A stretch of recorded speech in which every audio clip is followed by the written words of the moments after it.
Hello everyone, welcome to another episode of Masters of Code video series, wherein we talk to technologists, people who have built technologies at scale. We talk to them about what drives them, what's happening with them, and some of the latest stuff that's happening around. Today, we have Amod Malviya with us.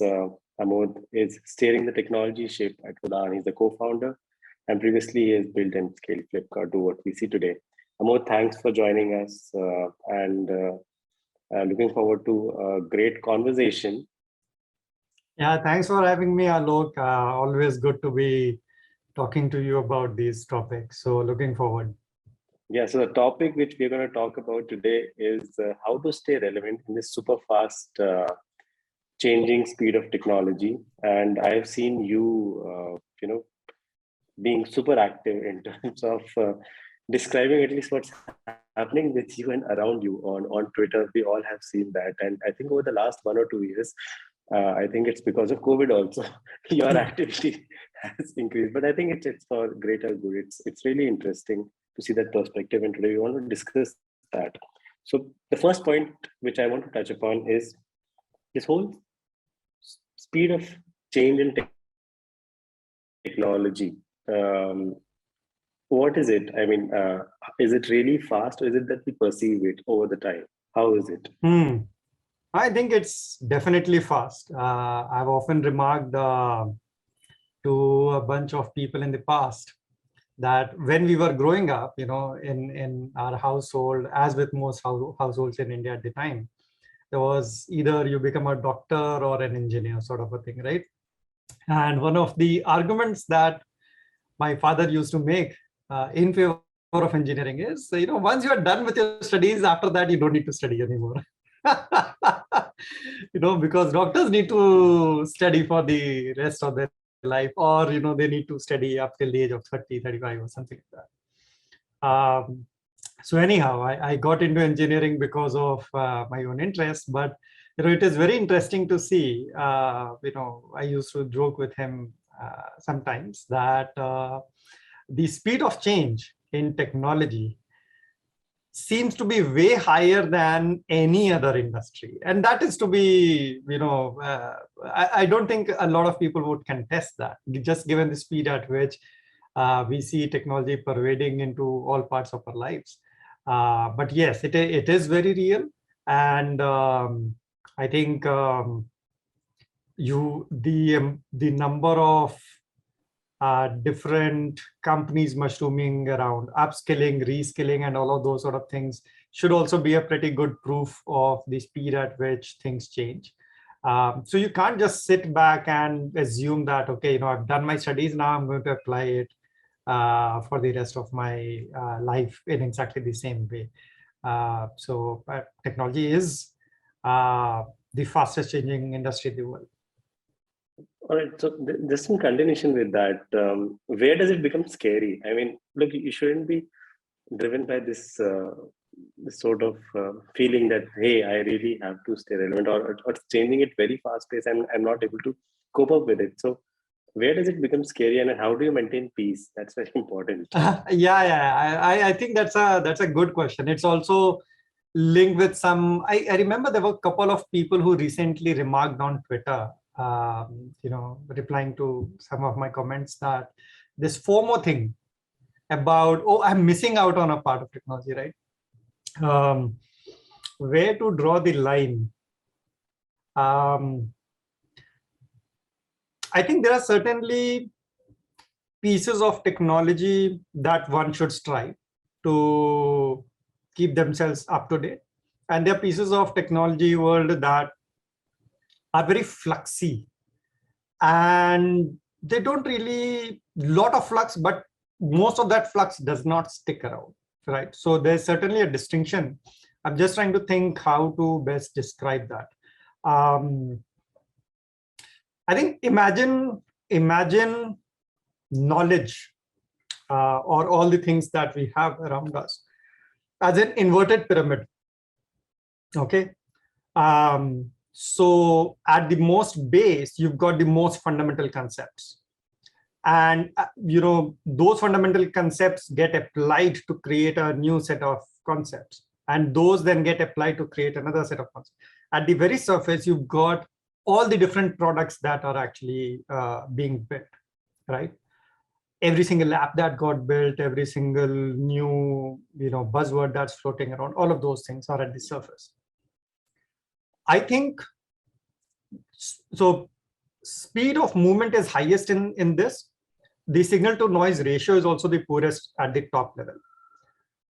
I feel that one of the ways that I personally like to keep a track of things is where in this layering of things is a particular concept lying.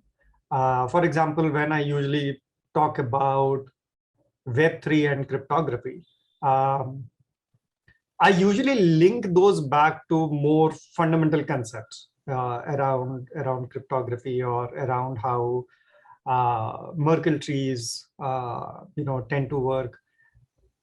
It gives us much better abstractions to be playing around with, and the amount of movement that happens in these fundamental layers is lesser, which means that you can give yourself more time to understand those concepts. And once you've understood those fundamental concepts, every time you come across something new, which you can try to map that new incoming concept to one of the more fundamental pieces. It's almost like this, right?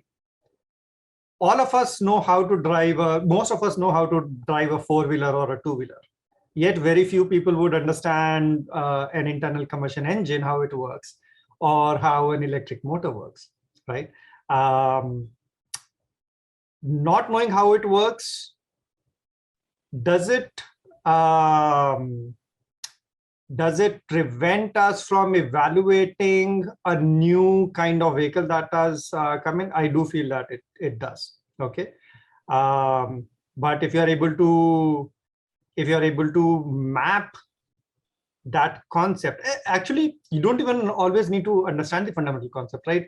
So, for example, if you have been using a geared vehicle, right, something that has manual gear switching and everything, right?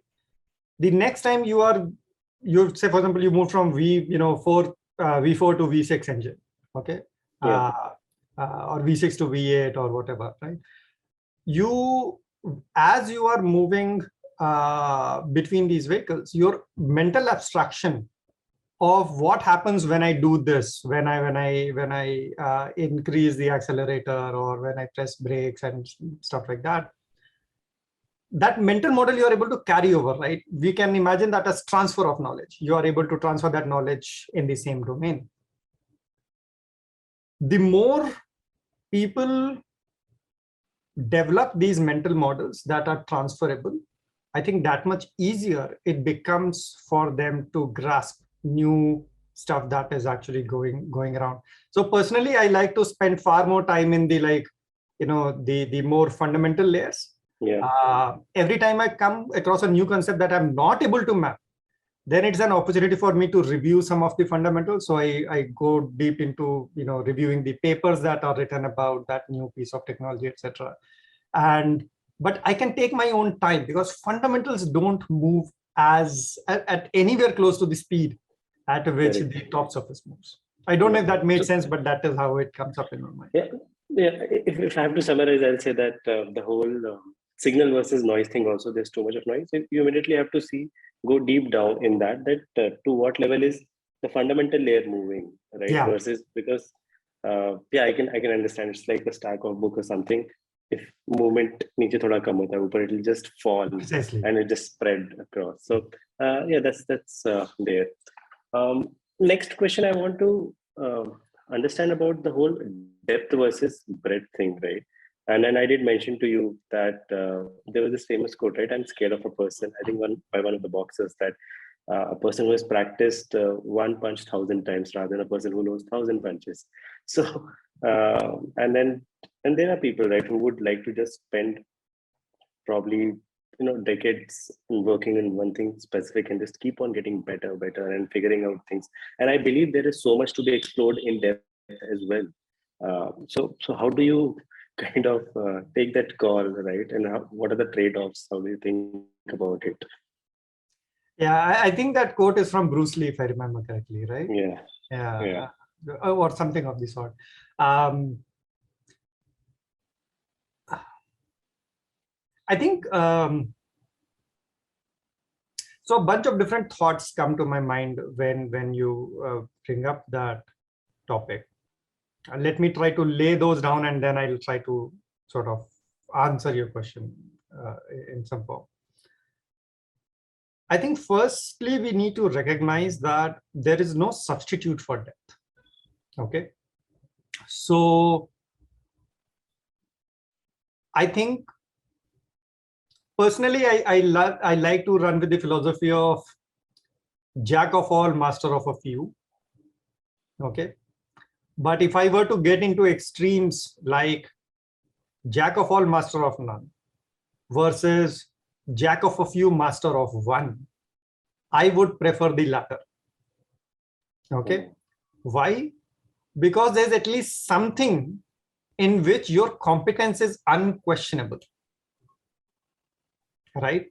As against, there is, you know, a bunch of things, but there is none of those topics are such where you have really put yourself in a position of authority in terms of intellectual authority, decision-making authority, etc. So that's the school of thought that I belong to. Now, these are all obviously very subjective opinions, but this is what I feel. The reason why I feel so is because in technology, or rather, I feel that most innovation in the world currently, innovation is going to happen at one of 2 points. One is at the conjunction of different domains. Okay. For example, conjunction of technology and finance, conjunction of technology and health, conjunction of education and technology. Okay. So we need to develop, we need to fundamentally accept this reality that a lot of innovation is going to happen at the conjunction of different domains. And within technology itself, you would find a lot of different domains, right? Somebody coming in from, I hear these terms, back end, front end, middleware, and all of these sort of things. I think most rewarded people of tomorrow are going to be those who end up working at the conjunction of these and have developed enough depth in both or more than 2 domains. But I do want to call out that if the breadth is coming at the cost of depth, I don't think that's a good state to be in. So anyhow, that's one kind of innovation that I see, where things are at the conjunction of different domains. Another kind of innovation that is going to happen is fundamentally within a domain. This is when a person has spent just so much time inside a domain that they start thinking about that domain very differently. So imagine a completely new kind of database technology coming up, or so a fundamentally different kind of compute technology coming up. These are very fundamentals oriented stuff, which requires one to have invested many years often in that domain. The reason why that multiple high depth, high competence in multiple domains is important, Alok, is because there's a large goodness to be achieved by transferring patterns that we've learned in one domain into another. And I can get into enumerating a whole bunch of different innovations in technology itself that has happened because people were observing different kinds of fields. But I think your listeners can do that work themselves. So yeah. All right.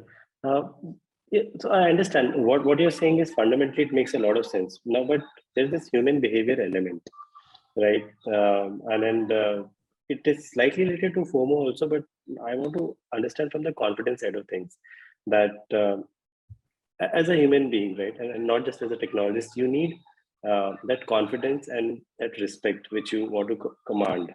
And don't you think sometimes there's this fear that I might be very good at this, but just because I'm not able to keep up with something else or things which are coming, I might lose on the respect which I have commanded till time. And then this is applicable more from, I'll say, the human behavior side of the people who are on the leadership side of the things, right? Because that can also drive them to make certain decisions.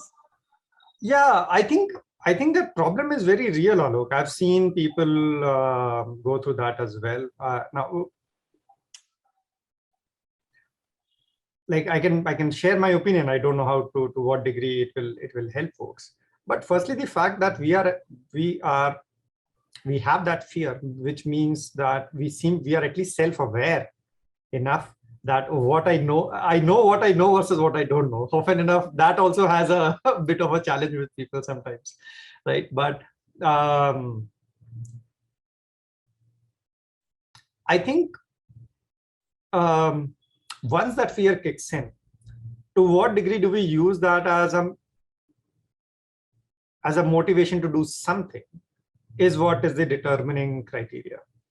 I personally, like, if I were to reflect on, I'm trying to reflect as sincerely as I can. It's easy to fool oneself. But if I were to reflect upon my own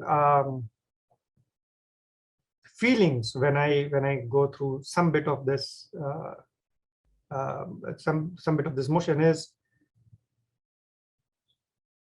I think the more we get into the habit of learning, that much lesser fear factor actually plays in. Okay, because you start recognizing, I can learn whenever I want, right? That intrinsic confidence actually starts kicking in the more we practice the art of learning. Okay, so like personally, I do try to sort of there's a fairly regular schedule I have about learning about a different set of technologies, and domains. But what I can tell you is that when I am very consistent with it versus when I'm less consistent with it, there's a difference in the degree to which fear props up. Okay, so I suspect that a lot of people would benefit just by habituating themselves to learning things, and not in a let me cram let me just memorize everything up, etc. Okay, it does not matter the speed at which you are able to get started with your learning, because the speed always goes up. The more you habituate yourself to trying to understand a completely new thing, that much better you end up actually getting at it. So just being consistent with it, I think, goes a very long way. It's ultimately that, turtle versus the rabbit kind of story. You need to be that turtle, just consistently habituating yourself to learning things. I feel that it will play the most significant role in bringing down the fear factor. I hope that ends up being the case. I understand that part, and I have a follow-up question.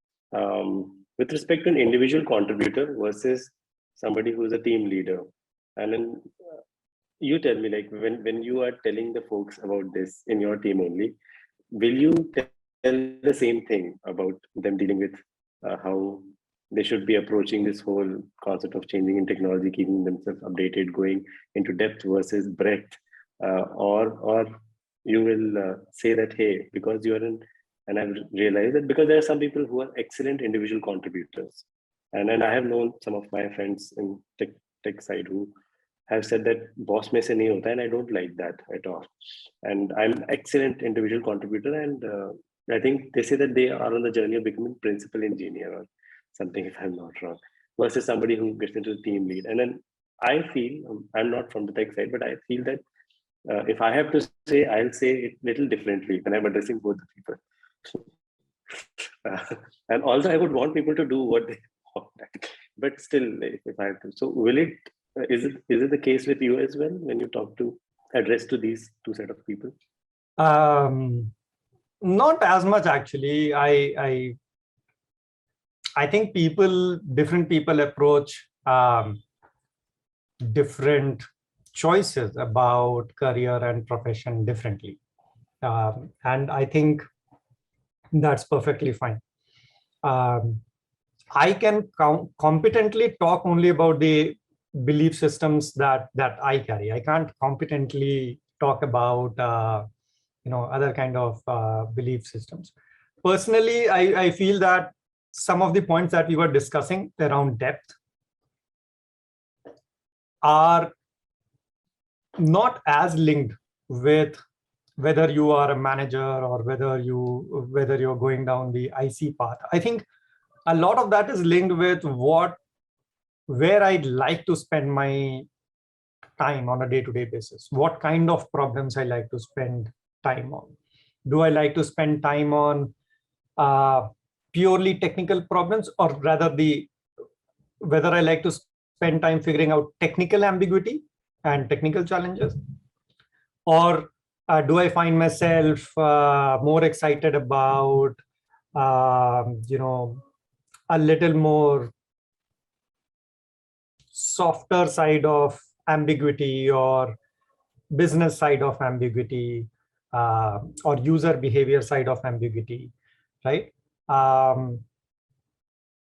The difference between these two, I feel, is a matter of personal choice, so long as a person is making that choice in a very self-aware fashion. The point that we were earlier discussing, Alok, about depth, I think is pertinent across the two.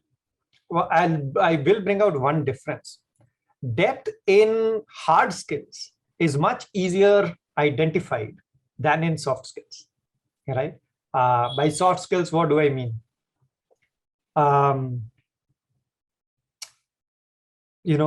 The way you manage people, for example, the way you think about productivity of your staff, the way you think about certain business strategy or certain business decisions, the way you think about org structure, right? I'll give you an example, right? So a lot of people get into managerial piece because of a bunch of different reasons. How many people do you really see innovating on org structure? Very few. Almost right? Meaning, like, all of us will have our own answers to it. I meant this question in a bit more rhetorical. I mean, you look at companies all around, like everybody's blueprint is identical. Does it mean that we've hit the peak of efficiency in org design? I find it very hard to imagine. Very, very hard for me to imagine. Okay. So the point is, if you are going down the path of let's say a managerial sort of a line, for lack of a better word, as that gentleman in the movie Lakshya said, "Ghas kaatne wala bano, but achhi ghas to kaato," right? So the point is, if you are going down that managerial path, at least think about it from first principles. Think about objectivity. Think about bringing a certain level of depth and scientific rigor in the choices that you are making there, right? So I feel that that is what is far more important. Whether getting into the managerial piece or whether continuing to stick on the hard skill side of things, I feel is a matter of personal choice. What I can tell you, and this reminds me, I will put out a Twitter poll on this after our conversation, that my sense is, in most companies, it's actually much easier to rise in the ranks on the soft skill side of things than on the hard skill side of things, because objectivity is much harder to achieve on the managerial or the leadership side of things. So that's one thing for us to bear in mind. But I do feel that depth is possible on both sides. I personally feel that like in my own personal life, I like to live with a bit of a fungible approach, that no matter what problem comes in, I will do rigorous study about it, and I will figure out the answer to the best of my capabilities, whether it is on the technical side of things, whether it's on the non-technical side of things. I feel that as we move further into the industry, the notion of highly successful individual oriented companies is going to increase. That's what my personal belief is, because people's productivity goes up significantly as we become better as a society. So per person basis pay, we'll find far more of like highly successful companies. All right. Yeah, this makes sense. So, look, you've answered in bits and pieces how you have been approaching this whole topic of keeping yourself super relevant in this change. And then you've mentioned about your framework also, sort of, right, that you see to differentiate between signal and noise. You go to that fundamental layer, make it now to what extent things are moving, and then. But if you have to summarize your approach towards the noise and what's happening, or sort of give a framework, what is it? How do you see it? I think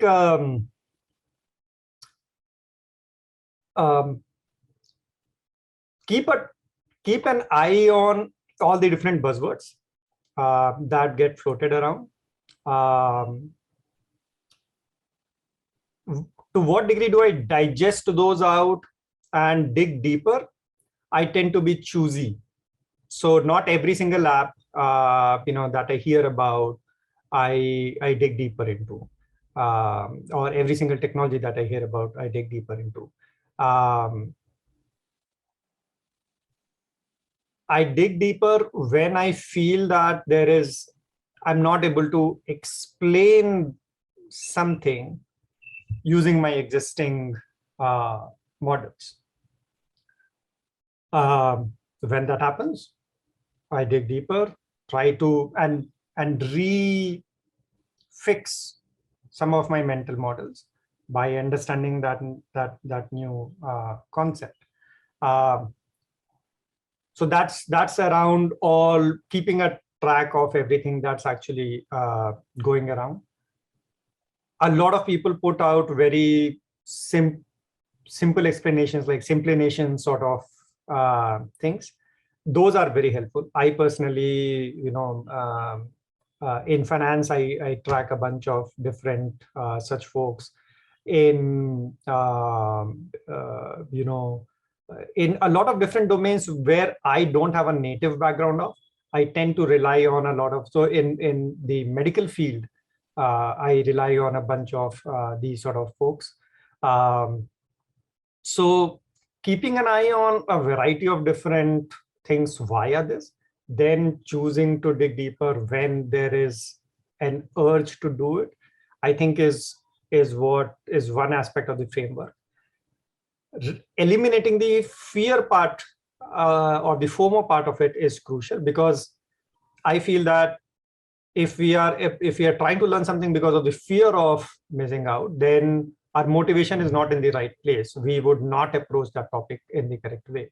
So I tend to be a little more paced out in terms of digging deeper deliberately, so that it is, that's just what I do. So those are two elements of the framework. I'm sorry, I'm not a very succinct person, so you'll have to bear with the elaborate. No, that's fine. That's still, I think, broadly two categories you have put in. That's good. Look, I see you doing it in a very engaging way and showing the world, sort of like, it's learning in public, like this build in public. So, and I see there are often a couple of folks, so there are 2-3 people who kind of engage in the conversation, and you guys keep on then talking and sharing your thoughts. The reason I'm discussing this is because I want to know that, do you think that there are some other folks in the technology world who have done this very well, and whom you think or you look up to, or you see they have been keeping themselves up with what's happening around, and they have done it really well over the last a year or so, or even more? I think there are many such people who, in their own ways, so there is there are a few engineers that I follow who are one of the few remaining engineers who track mathematics quite deeply. Okay, so one such guy is a guy called Nilesh Trivedi. So I think uh, I think there are some of these kinds of folks. Then on the other side, you can take the example of Yuri Milner. I don't know if you know him, but he's one of the few VCs. He's one of the few people, actually. I shouldn't sort of bucket him into the VC world. You wouldn't expect a VC to be keeping a track of theoretical physics, okay? And yet you find him posting about things in theoretical physics, sometimes in number theory, right? So I think there's a lot of folks out there who try to keep their understanding as diversified as possible. The challenge that I see, Alok, is there is also a lot of people who follow these kinds of people and consume just the output of their thought. You understand what I mean? As in, not understand the process behind it. Not understanding the process behind it, right? And what that tends to do is that it tends to make you feel that you've learned something without you actually learning something. Okay. I'll give you one example of this. There's a barrage of youngsters these days who at the surface of make absolutely the right comments about how to think of investment, okay, right after college, or even a lot of times while they are in college, how to think about investment, or how to think about certain technologies. But after some time, I realized that, I heard this exact same thing in this other place also. Oh, I heard this exact same thing. Oh, this is the guy who actually originally talked about it in YouTube. And then I'm like, okay, so a lot of regurgitation of concept is actually going around. My point is the original author may have actually intended it with all the right motivation. I'm not saying everybody does it with the right motivation, but a lot of folks out there tend to read up on a bunch of things, but what they're reading is the outcome, not the thought process behind it.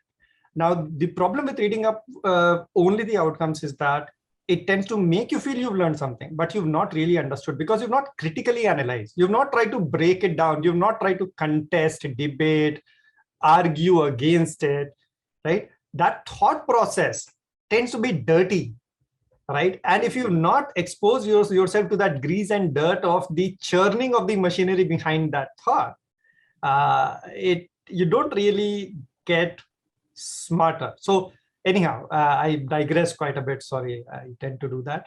But the point is, I think Yuri is a fantastic example of how to not bucket yourself into just the label or something. I think all of us are much richer and much more capable people than what we usually think of ourselves. Got it. The last question is around Web3. I mean, I cannot end this conversation without talking about Web3. so yeah, very, very simple question, nothing complicated. To what level is the disruption being caused? Look, I acknowledge, and I think you also acknowledge, everyone around us do acknowledge that. But of course, the thing is, some of the people have started, the whole pace of acknowledgement has just become very steep, the acceleration. Somebody has just pressed this acceleration paddle. So I want to know from you that to what extent is a disruption actually happening in the Web3 space, and also how, to what extent do you feel disrupted as someone who has built, and scaled systems and technologies, and now seeing this, right? And then looking, because you'll be looking at from integration perspective, use case perspective more than anything else. So yeah. So I am not thinking about it from just a use case perspective. To be honest about it, I am thinking about the technologies behind all of these Web3 and whatever buzzwords we identify. I don't feel very disrupted. I don't know if you remember back in 2014 or 2015, we had a chat and I had shared with you about what kind of technologies I keep an eye on. And we had actually talked about Bitcoin at the time. Yeah. Okay. 2014 December, I guess. Yeah, we talked about Bitcoin. We talked about CRISPR. We had talked about a bunch of those technologies. My point is that I think a class of use cases open up in Web3, a class of use cases where which fit well with the kind of objectives that these technologies shoot for, in the sense that no single, no particularly centralized model per se, etc. There are permissioned blockchains that are coming into the picture as well, which I'll have to see. I don't yet have a very deeply analyzed point of view on permissioned blockchains right now. But permissionless blockchains, I think the notion of decentralization is very noble. I also believe, I had very recently written about this, that control plane versus data plane. I feel that there's a class of use cases where permissionless blockchains will fit quite well in, and a class of use cases where they will not fit well in. I had speculated that I'd propose that control plane use cases will fit well with blockchain technologies and not data plane use cases. So there's a lot of heat in the Web3 market right now, but I see this no different than when we first, there's a brief phase when we had started getting overexcited about quantum computers, if you remember.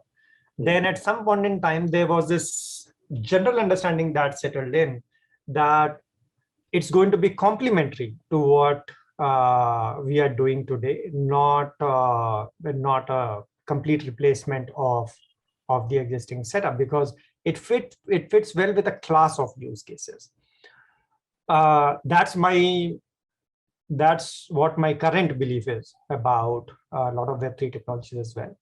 I do not like the kind of hype that it actually is creating, because it tends to distract from the fundamentals way too much, and which is what I often talk about in public as well.